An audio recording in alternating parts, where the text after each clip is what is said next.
If you're looking to start a fantasy football league in 2024, you've come to the right place. Sleeper is, in my opinion, the best fantasy platform out there. So today I'm going to show you step by step how to create the ideal league. Now, specifically, I will be creating a dynasty league, but the instructions for creating a redraft or any kind of league are going to be very similar. So you should be able to follow along no matter what type of league you're looking to create. Let's get started.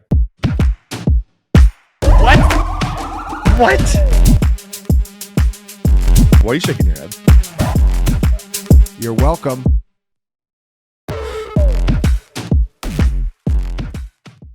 Before we jump into Sleeper and start building our perfect league, I want to let you know that you can get 10% off any plan on the FantasyPoints website with my code PURE10. There are a lot of great plan options, especially if you like things like college football or DFS, but I would personally recommend the FantasyPoints data suite. It is an incredible resource for any fantasy manager looking to up their game. It has a ton of premium stats that you can't find anywhere else. You can check out how wide receivers perform out wide or in the slot. You can look at team level run and pass rates. So go check out the FantasyPoints data suite and all the other plans that are available at fantasypoints.com/plans. And don't forget to use my promo code PURE10 for 10% off. All right, now let's get started here creating a new league. I'm going to be using my phone and I will show you what I'm doing as I explain it, but you can also do this on the desktop site as well. All of this functionality exists on the website. Some of the buttons just might be in different places, so you'll have to figure out where those settings are located. Now to get started, we just have to navigate to this bottom left corner here, and any existing leagues you have will show up on this screen. I don't have any yet because this is a clean account, so I'm just going to hit the plus at the top and we're going to choose fantasy football. We're going to create a league and we're going to give the league a name. And we're just going to call this one use code PURE10, just so you don't forget. And like I said, we're going to be creating a dynasty league today. You can choose keeper or redraft. Most of the settings are going to be the same, but I want to show you how I would make my ideal dynasty league. So we're going to click dynasty and hit next. And league size, that's obviously just going to depend on how many people you're playing with. 12 is probably the perfect size, the perfect blend of difficulty and strategy and enjoyability, right? So I'm going to choose 12. It's pretty common as well. And our draft is going to be a snake draft. Do not join a league that's doing a linear draft. All right, now that our league's been created, we're now in here on kind of the league homepage, and we have a lot of different things that we can choose. I'm going to go over to the gear icon where all the settings are located, and we're going to just start with the general settings. So here we can change the league icon, the league name, and the league type. We're going to leave all that as is, the teams, and we're going to scroll down here to lineup type, where you have the choice between a classic league and a best ball league. Best ball dynasty leagues are very fun. I definitely recommend them, but we're going to stick with classic for now. You set your lineup each and every week. And waiver order, I'm going to change this to fab bidding. I think fab bidding is by far the best. You place bids on players before the waivers clear. It's like a blind auction. And then when the waivers clear, highest bid wins the player. I think it's fine to just leave this budget at 100. So you have $100 to bid for the year. And I would suggest a minimum bid of $0. So you can still pick up players if you don't have any money, as long as no one else bids on them. You can choose the best time to have your waivers clear every week. I think Wednesday is probably the best time. So that way you don't have to rush to put in your claims after Monday Night Football is over. So I'd leave it at 3 a.m. Wednesday. We'll leave players on waivers for 2 days after being dropped. Now, as we scroll down here, we have an option for time to review pending trades. I'm going to switch this to none. I don't think trades need to be approved. I would say all trades should go through. And if there is an obvious case of collusion, that's up to the commissioner to go ahead and reverse that trade. But I don't think it's a good idea to create this traffic jam delay of trades so that they all have to be approved. So that's what I'm going to pick. No pending trades. Trade deadline. Lots of opinions about when the trade deadline should be. I think the best time is probably right before the playoffs start. So I'm going to set this to week 14. You can make trades up until the playoffs are decided, but not during the playoffs. Injured reserve slots. You can pick as many of these as you want. I'm just going to leave it at 2 for now. And we're going to just leave all these settings how they are. Draft picks are tradable. Supplemental draft rounds. Okay, supplemental draft rounds is a dynasty specific setting. In other words, when you have a draft next year, your rookie draft, how many rounds is that going to be? I think 4 is the best choice for most leagues. That's going to get you pretty deep into the rookie class, but there are still going to be good players, well, maybe not good players. There's still going to be interesting dart throws that you can pick up off of waivers. So in a traditional 4-round dynasty draft this year, players like Johnny Wilson or Jacob Cowing or Rasheen Ali are hitting the waivers, and you can go ahead and bid on those guys after the fact and add them to your roster. Taxi slots are extra roster spots that are typically reserved for rookies, sometimes rookies and year 2 players, and they just sort of give you a little more flexibility with how you want to manage your roster, and they do kind of incentivize you to have some young players on the bench that you're quote unquote developing. So I like leagues that have a couple of taxi spots. We're going to leave this at 3 for now, and I'm not going to allow non-rookies on taxi. So this is rookies only, but at least gives you some extra bench space to throw some speculative ads onto your roster. So taxi squad duration, I'm going to put this at 1 year. So players with more than 1 year in the NFL must be activated off the taxi squad. This is all preference. It doesn't really matter how you want to set up your taxi squad.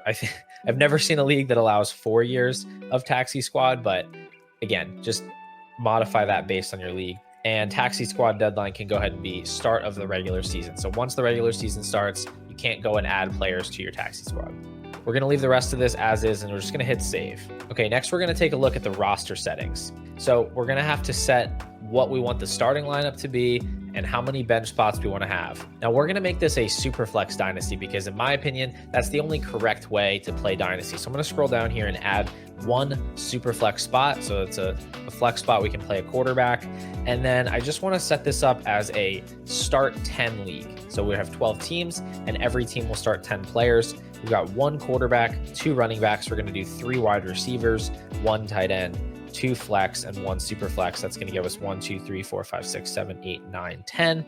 We're going to get rid of kicker and defense. Then we just have the question of how many bench spots are there going to be? And really the question here is, do you want there to be startable players available on the waiver wire? I think in Dynasty, you don't want that. You don't want people to be able to pick up guys and just throw them into their starting lineup on a weekly basis because that takes a lot of the strategy out of it. So I would recommend at least 15 bench spots, and you can go as high as 20, depending on how deep you want these rosters to be and how barren you want the waiver wire to be. But I think 15 to 18 is kind of a sweet spot. So we're going to do that. I'm not going to add any IDPs, and we're just going to hit save. Next, let's take a look at the scoring settings. I think Sleeper's default settings are all pretty good, but there are some decisions we can make here. The first one would be passing touchdowns. How many points do you want a passing touchdown to be? 4 is a very normal number. I like 6. We've even played in leagues where they do 5, but 6 is good, raises the value a little bit of those pocket passing quarterbacks and kind of balances them out against the Jalen Hurts and Josh Allen types because the passing touchdowns are worth as much as the rushing touchdowns. I'm fine to leave interceptions at -1. You could up them to -2 or -3 if you wanted to reward good quarterback play a little bit more. And looking at the other options here for rushing, receiving, it's set to full PPR, which is my preference, but you can also do half-point PPR. The only other thing I'm going to change here is I'm going to add a reception bonus for tight ends. So tight ends are going to get an extra 0.5 points. It's what we call tight end premium, and that's just going to make the position a little bit more valuable, a little bit more of a priority. I like that tight end premium because it opens up some other strategies for people. It allows them to maybe build a little bit more through the elite tight ends. And whenever you have more strategies, it's always going to make the league dynamics a little bit more interesting. So we're done with the scoring settings for now, and let's take a look at how the playoffs are set up. I would recommend leaving this at default. So by default, the playoffs are going to start in week 15. They're going to go through the end of week 17. So leaving out that week 18, too many players sit out week 18. There's a lot of weird stuff that goes on. So it's best to just end your league the week before. This will allow 6 teams to make the playoffs, with the top 2 getting a 1-week bye. So the top 2 seeds won't play in week 15. They automatically make the semifinals. Each playoff round is going to be 1 week, and the playoff seeding is default. Now you can change this to reseed so that the lowest seed always plays the highest seed, or you can leave it as default where it will create a bracket at the beginning of the playoffs and it'll just follow that bracket throughout. I think that's fine. You don't really need to worry about the consolation bracket unless you want to have some kind of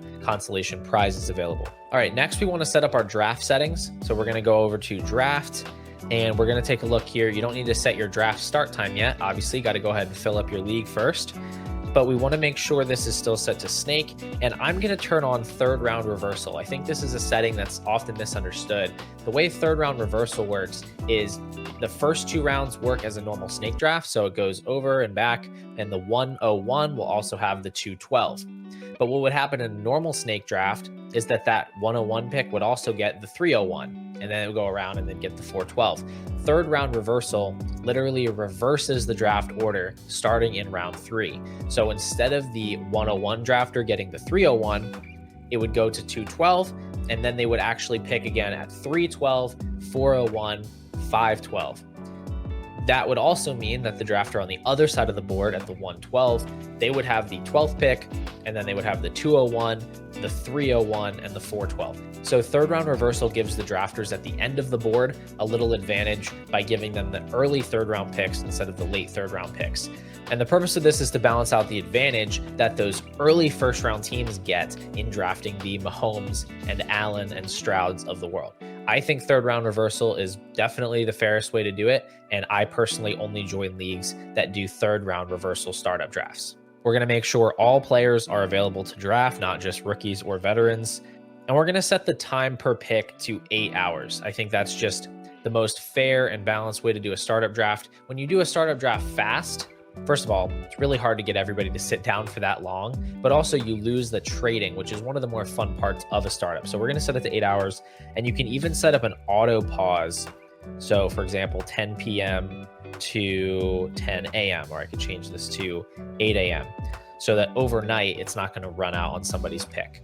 You can decide whether to leave on the CPU auto pick. I like to leave it off at least at first, give people a little bit of a break, a little bit of grace in case they happen to get tied up or miss the clock running out. And then your draft order is not going to be set until you have everybody in.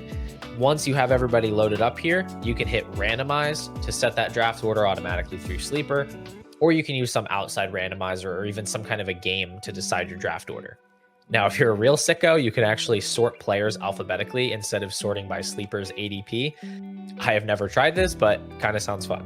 All right, so just recapping, we've set the general settings, we've set up our draft, our playoff settings, our roster settings, our scoring settings. So there's really nothing left to do here but fill up your league and set a draft time. And at that point, you're pretty much ready to go. If we go back to the homepage, we can go ahead and see all of our important league settings at a glance here. We've got 12 teams, a roster consisting of 1 quarterback, 2 running backs, 3 wide receivers, 1 tight end, 2 flex, and 1 super flex, with 15 bench spots, 2 injured reserve spots, and 3 taxi slots that are available for rookies only. We have 6 playoff teams every season starting in week 15. The waivers are going to clear Wednesday at 3 a.m. Trade deadline is after week 14 when the playoffs begin, and draft picks are available for trade. And then we can see our scoring settings, which remember are just the same as the default, except that we gave the tight ends a premium and we changed those passing touchdowns to 6 points. And that's it. You have just created the ideal Dynasty League. All that's left to do is fill it up with your friends, set a draft time, and enjoy. Thank you guys so much for watching. If you made it to the end, I hope you are ready to set up your 2024 Fantasy Football League.